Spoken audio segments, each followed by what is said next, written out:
Good morning, everybody. Praise the Lord. We are so grateful to once again be in God's presence, be with you on this platform to share God's word with you in our weekly devotion. I pray that in this short 3-week series that you've been blessed, you've been encouraged, you've been strengthened in your walk with the Lord.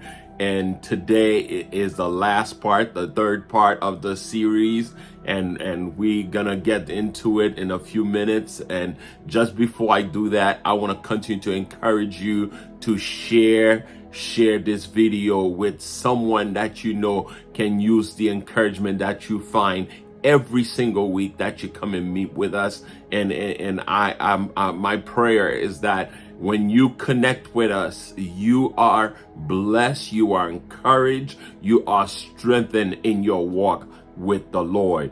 And today, I just want you to go into that journey with me, continue in that journey with me. And I just want to do a quick summary of part 2 of our series. And I am so grateful that you were able to continue to join us as we go on with this weekly devotion.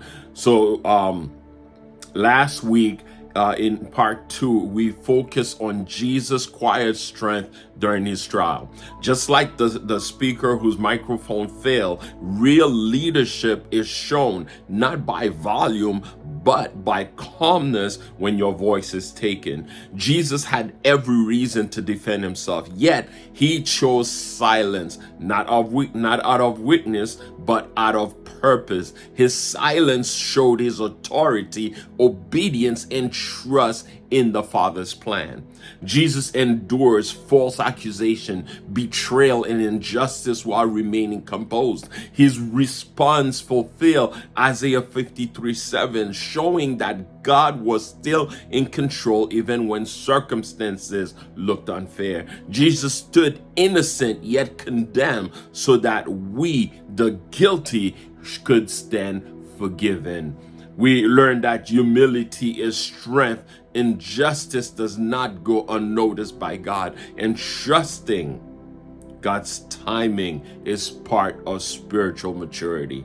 The closing illustration of the unrecognized master violinist reminds us that Jesus too was mocked and misunderstood, yet he continued his mission quietly and faithfully. Which lead us to our reading for this morning, and that we find in John chapter 19 verse 16 to 30. John chapter 19 verse 16 to 30. I'm gonna read for you in the NLT, the New Living Translation. Then he handed him over to be crucified. Then they took Jesus away, carrying the cross by himself. He went out to what is called Place of the Skull, which in Aramaic is called Golgotha. Where there they crucified him and 2 others with him, one on either side with Jesus in the middle. Pilate also had a sign made and put on the cross. It said, "Jesus of Nazareth, the King of the Jews." Many of the Jews read the sign because the place where Jesus was crucified was near the city, and it was written in Aramaic, Latin, and Greek. So the chief priests of the Jews said to Pilate, "Don't write the King of the Jews, but that he said, 'I am the King of the Jews.'" Pilate replied, "What I have written, I have written." When the soldiers crucified Jesus, they took his clothes and divided them into 4 parts, a part for each soldier. They also took the tunic, which was seamless, woven in one piece from the top. So they said to one another, "Let's not tear it, but cast lots for it to see who gets it." This happened that the scripture might be fulfilled that says, "They divided my clothes among themselves, and they cast lot for my clothing." This is what the soldiers did. Standing by the cross of Jesus, where his mother's sister Mary, the wife of Clopas, and Mary Magdalene, when Jesus saw his mother and the disciple he loved standing there, he said to his mother, "Woman, here is your son." Then he said to his disciple, "Here is your mother." And from that hour, the disciple took her into his home. After this, when Jesus knew that everything was now finished, that the scripture might be fulfilled, he said, I'm thirsty." A jar full of sour wine was sitting there, so they fixed a sponge full of sour wine on a hyssop branch and held it up to his mouth. When Jesus had received the sour wine, he said, "It is finished." Then, bowing his head, he gave up his spirit. The man of sorrows lifted up the crucifixion, sacrifice, redemption, love. Let me start this morning by telling you about the nail that held nothing. A carpenter once invited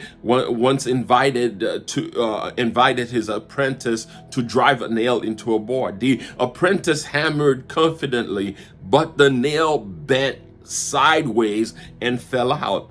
The carpenter said, "You drove the nail into the wood, but it didn't hold because the wood wasn't ready to receive it."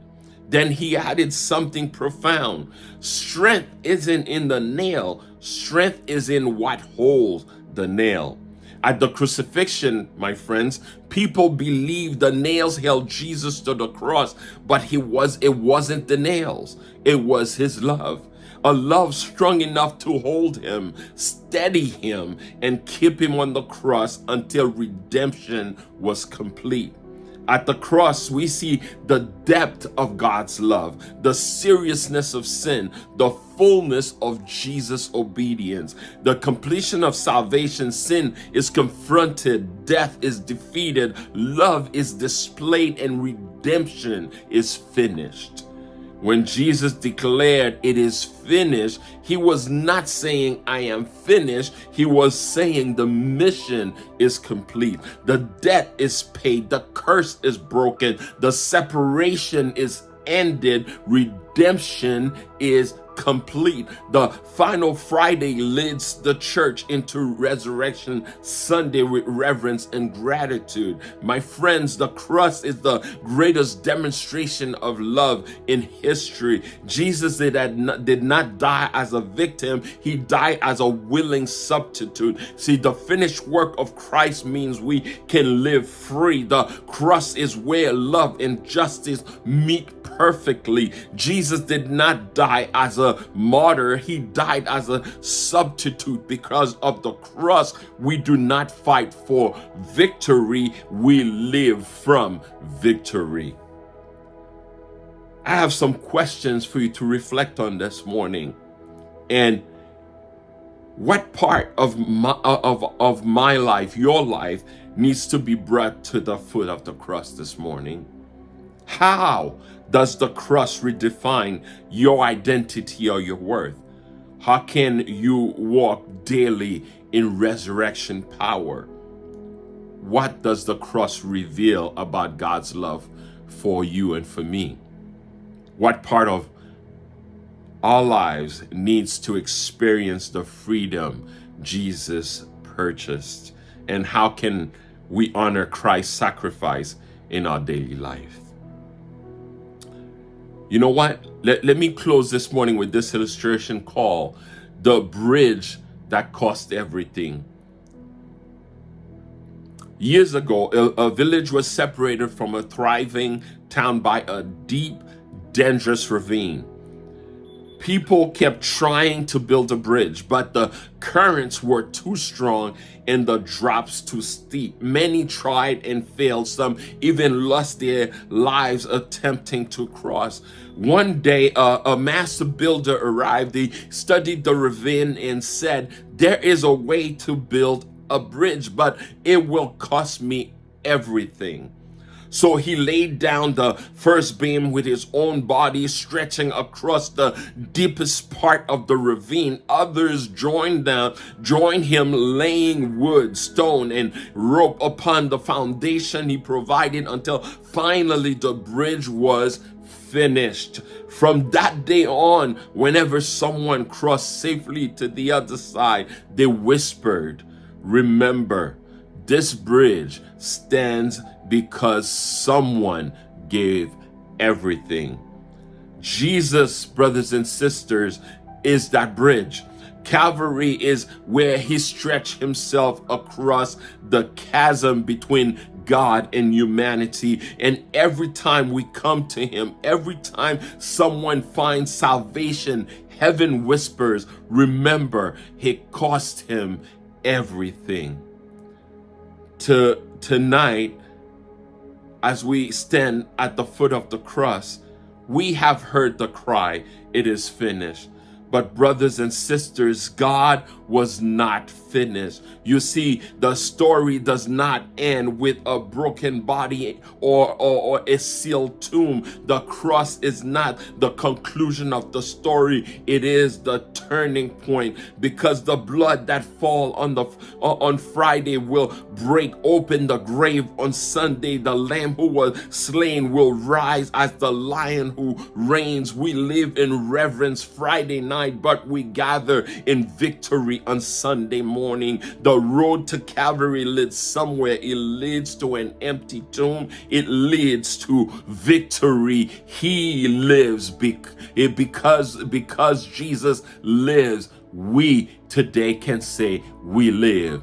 And we could go with this song, "Because he lives, I will face tomorrow because he lives." Because he lives, you and I could have life and have it to the fullest. Amen. Let us pray.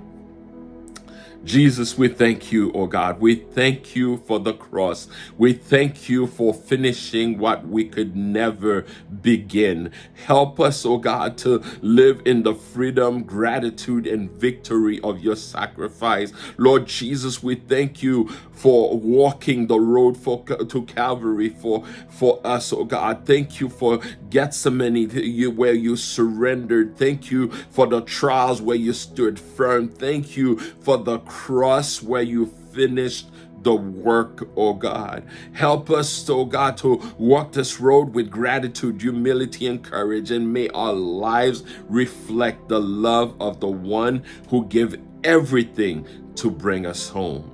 We pray all this in the name of Jesus Christ, our Lord and our Savior. Amen and amen.